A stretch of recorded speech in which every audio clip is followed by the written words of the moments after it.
Oke, assalamualaikum warahmatullahi wabarakatuh. Perkenalkan, nama saya Arya Dila, mahasiswa Universitas Terbuka dari UPBJJ UT Surabaya, Prodi Sistem Informasi Angkatan Genap 23. Oke teman-teman, jadi di sini saya akan mempresentasikan terkait dengan tugas 3 mata kuliah pemrograman berbasis web. Nah, langsung saja seperti apa struktur projectnya dan seperti apa bentuknya, teman-teman bisa lihat setelah ini. Oke, kali ini yang pertama saya akan mempresentasikan coding indeks HTML-nya dulu. Jadi teman-teman di sini ada sesuai dengan order dari tugas 3 ya, mata kuliah pemrograman berbasis web. Untuk struktur projectnya seperti ini, jadi ada beberapa folder, diantaranya itu ada folder assets, kemudian data, JS, dan kemudian template. Nah, kemudian untuk halaman utama sendiri ada di indeks HTML ini. Nah, untuk yang pertama sendiri terkait dengan indeks HTML akan saya presentasikan di sini. Untuk yang pertama, coding index HTML. Untuk bagian head sendiri bisa dilihat di sini teman-teman. Pada bagian head ini terdapat deklarasi judul halaman, kemudian pemanggilan CSS, kemudian untuk desain nah bisa dilihat di sini type HTML lah. Ya, ini sebagai bagian head dan terdapat deklarasi judul halaman, kemudian pemanggilan file CSS untuk desain tampilan, kemudian serta pemanggilan library Vue.js melalui JDN ya. Kemudian ada library Vue, inilah yang digunakan untuk membangun aplikasi secara interaktif berbasis komponen. Seperti itu. Nah, untuk template komponen Vue, jadi teman-teman. Nah, di dalam file ini terdapat beberapa template komponen yang dibuat menggunakan script type sama dengan text ya. Type text ini bisa dilihat xmin templates ini fungsinya itu adalah untuk menyediakan layout HTML ya, yang nantinya akan dirender oleh Vue seperti itu. Komponen yang dibuat antara lain itu ada ini, ada status page ya. Kemudian status page ini komponen untuk menampilkan status stok seperti aman, menipis, atau habis seperti itu.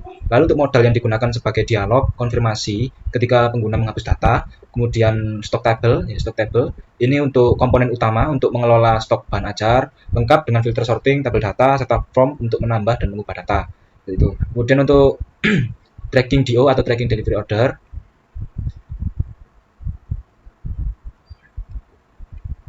nah, tracking delivery order ini yang digunakan untuk melakukan pencarian nomor DO atau NIM mahasiswa, untuk menampilkan detail pengiriman serta menambahkan progres perjalanan. Nah, ini. Kemudian untuk order form sendiri ini. Nah, untuk pemesanan paket bahan ajar lengkap dengan pilihan paket, perhitungan harga otomatis serta detail pemesanan lainnya seperti itu. Nah, untuk yang ketiga ini bagian root aplikasi. Ini root view app bisa dilihat mulai dari sini. Nah, untuk seluruh komponen tersebut kemudian dirender dalam elemen dengan ID app ini ya. Kemudian pada bagian ini terdapat beberapa tampilan utama, yakni header, kemudian dashboard. Lalu untuk dashboard sendiri, header itu berisi logo ya, UT dan judul aplikasi seperti itu. Sistem informasi bahan tracking, bisa dilihat di sini, tracking dan stok bahan ajar. Lalu kemudian dashboard sendiri yang menyediakan 3 menu. Nah, di sini terdapat 3 menu, yakni kelola stok, tracking DO, dan order form. DO, kemudian di sini ada order form. Nah, seperti itu. Kemudian untuk pemanggilan file JavaScript. Nah, ini bisa dilihat di sini pemanggilan file JavaScript. Pada bagian akhir halaman ini ya, seluruh file JavaScript eksternal itu dipanggil. File-file ini itu terdiri dari app.js, komponen-komponen aplikasi ya. Bisa dilihat di sini status page, app modal, stock table, DO tracking, order form. Nah, kemudian serta app.js sendiri yang berfungsi menginisialisasi aplikasi Vue secara keseluruhan. Aplikasi Vue JS ini. Kemudian dengan struktur ini ya, indeks HTML menjadi pusat dari seluruh tampilan aplikasi sekaligus tempat di mana setiap komponen Vue digabungkan untuk membentuk aplikasi yang modular, dinamis, dan interaktif. Seperti itu. Kemudian untuk selanjutnya ada penjelasan coding app.js. Untuk coding app.js sendiri, pada file app.js ini saya membuat sebuah instance view dengan instance view yang menjadi inti dari aplikasi Sita seperti itu. Lalu aplikasi ini terhubung dengan elemen HTML yang memiliki ID app ya. Sehingga seluruh fitur yang berjalan di dalam area tersebut di bagian sehingga seluruh filter itu dapat berjalan di dalam area tersebut seperti itu. Nah, lalu di bagian data yang mendefinisikan beberapa variabel utama yang digunakan untuk mengelola tampilan dan seluruh data aplikasi. Nah, terus di bagian data saya mendefinisikan beberapa variabel utama yang digunakan untuk mengelola tampilan dan seluruh data aplikasi. Dan tab stok, bahan ajar, tracking list, packet list, PPJJ list, kemudian pengiriman list. Nah, selanjutnya pada bagian create ya. Pada bagian create ini saya menggunakan konsep asynchronous ya, dengan async dan await. Fungsi ini tuh berjalan otomatis ketika aplikasi pertama kali dimuat. Kemudian di sini aplikasi memanggil API service ya, get stock, bisa dilihat di sini bisa get stock.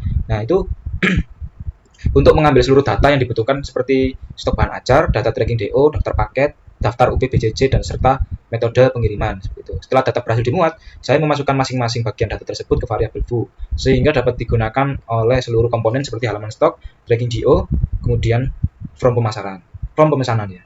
Nah, terakhir apabila terjadi kesalahan saat memuat data, misalnya file tidak ditemukan atau tidak atau format itu tidak sesuai dengan JSON, ya aplikasi akan menampilkan pesan error seperti itu.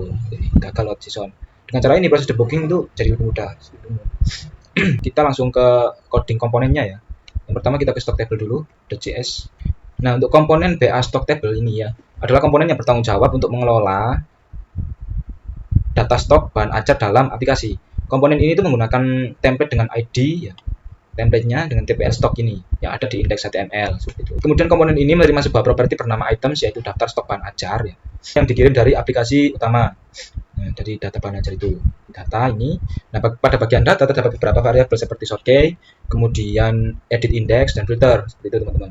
Serta sebuah object form yang digunakan untuk input saat menambah atau mengedit data stok. Selanjutnya di bagian compute sendiri ya. Ini terdapat beberapa perhitungan otomatis ya. Compute pertama mengambil daftar UPBJJ tanpa duplikasi. Nah, kemudian untuk compute filter data digunakan untuk memfilter data berdasarkan UPBJJ, kategori, dan status stok. Setelah itu, compute sorted data itu digunakan untuk mengurutkan data ketika kolom tabel diklik seperti itu. Untuk komponen ini juga memiliki watcher ya, yang akan merespon perubahan filter. Misalnya jika UPBJJ berubah, maka kategori otomatis dikosongkan. Nah, ini watch. Nah, dengan komponen ini pengguna dapat memfilter stok, mengurutkan data, kemudian menambah data baru, mengedit data yang ada, kemudian serta menghapus data dengan aman melalui dialog konfirmasi seperti itu. Nah, untuk coding selanjutnya status BJS. Komponen ini digunakan untuk menampilkan status stok barang, apakah kosong, menipis, atau aman seperti itu. Menggunakan warna badge yang berbeda tentunya. Pertama, komponen itu dideklarasikan menggunakan foo komponen ya, dengan nama status badge ya. Ini bisa dilihat di atas itu status badge. Kemudian komponen ini juga menggunakan template HTML yang sudah disiapkan pada bagian template ID ya, bisa dilihat di sini. Template ID TPL status badge ya. Kemudian komponen menerima dua buah proofs ya, yaitu QTY ya sebagai jumlah stok saat ini. Ini bisa dilihat QTY sebagai jumlah stok saat ini, kemudian safety sebagai batas aman stok seperti itu. Dua nilai ini berasal dari komponen induk atau parent ya teman-teman. Nah, untuk selanjutnya dalam komponen ini terdapat dua properti compute yaitu batch class dan text ya.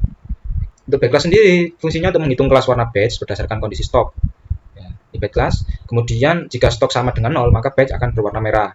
Lalu untuk bagaimana jika stok masih ada tetapi berada di bawah batas safety, ya maka batch akan berwarna orange seperti itu. Dan jika stok berada di atas batas aman maka batch akan berwarna hijau. Dengan cara ini tuh tentunya sistem dapat memberikan visualisasi yang cepat ya mengenai kondisi stok seperti itu. Kemudian compute text ya digunakan untuk menentukan teks yang tampil pada batch ya. Jika stok habis maka tulisannya akan kosong. Lalu jika stok menipis maka tulisannya akan menipis. Kemudian jika stok aman maka tulisannya akan aman. Dengan tampilan adanya komponen ini, tampilan status stok itu menjadi jauh lebih informatif seperti itu. Nah, mudah dipahami kemudian konsisten di seluruh aplikasi. Nah, untuk selanjutnya ada order from JS. Nah, untuk komponen order from JS sendiri itu bagian yang digunakan untuk melakukan pemesanan paket bahan acar. Nah, pada awal komponen kita mendefinisikan sebuah object form yang berisi data-data pemesanan ya, yaitu name, nama, UPBJJ, paket, pengiriman, dan tanggal. Form ini juga akan diisi oleh pengguna melalui interface seperti itu. Jadi yang mengisi pengguna.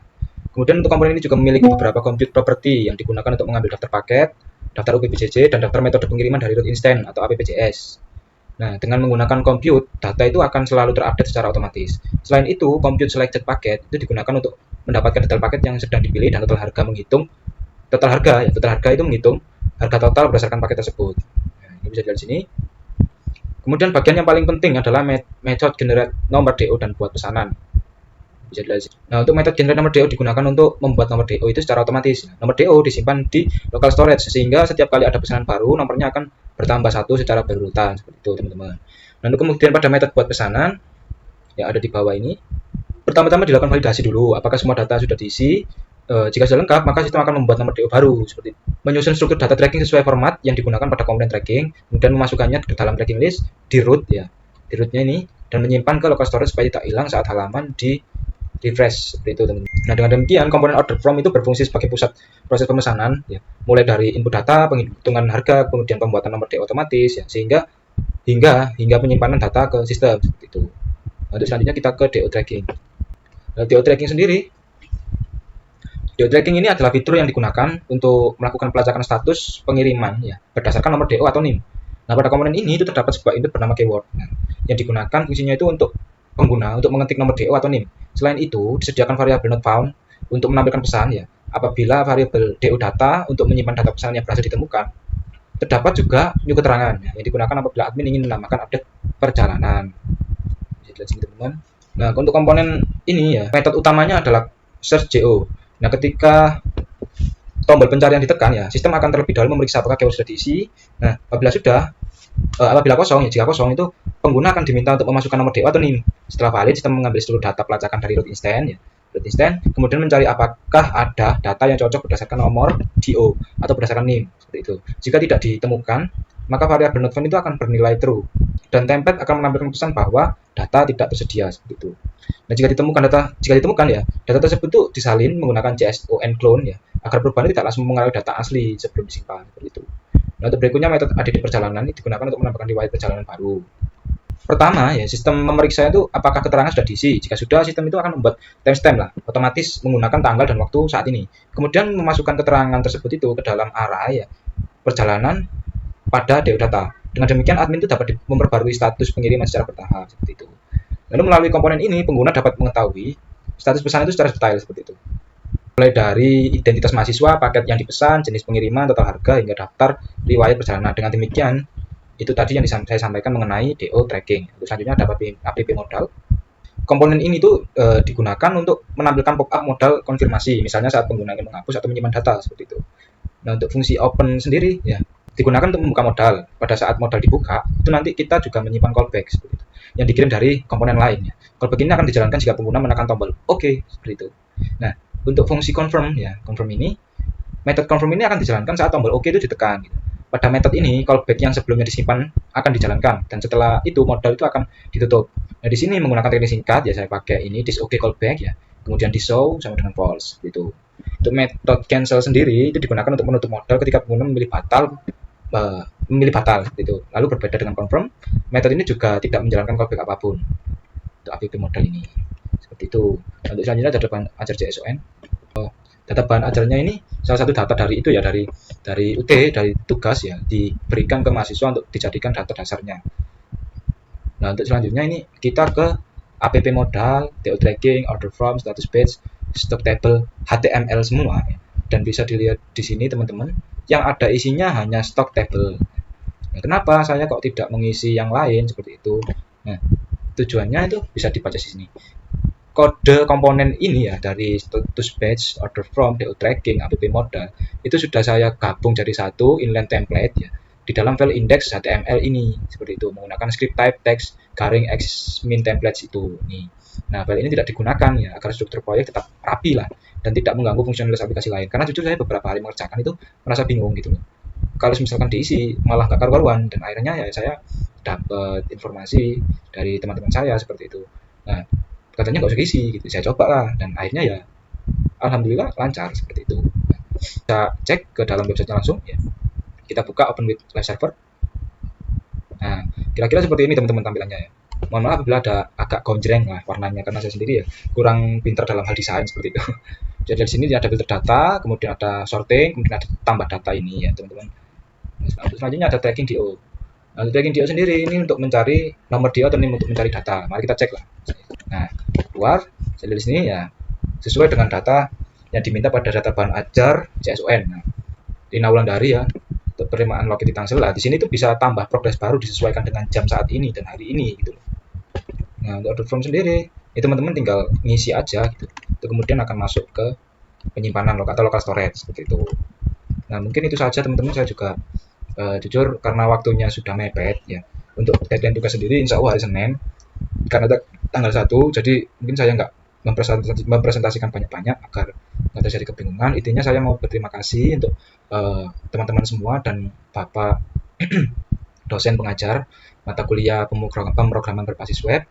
Sekali lagi saya ucapkan terima kasih banyak Bapak karena sudah membantu kami, saya dan teman-teman dalam melalui semester ini seperti itu. Dan semoga Bapak sukses selalu. Itu saja mungkin yang dapat saya sampaikan, teman-teman semua. Terima kasih. Mohon maaf apabila ada salah-salah kata atau perbuatan ya. Sampai jumpa di semester depan ya. Karena saat ini masih semester 4 ya, insya Allah masih ada 4 semester lagi ke depan, pasti kita akan ketemu lagi, insya Allah. Terima kasih. Wassalamualaikum warahmatullahi wabarakatuh.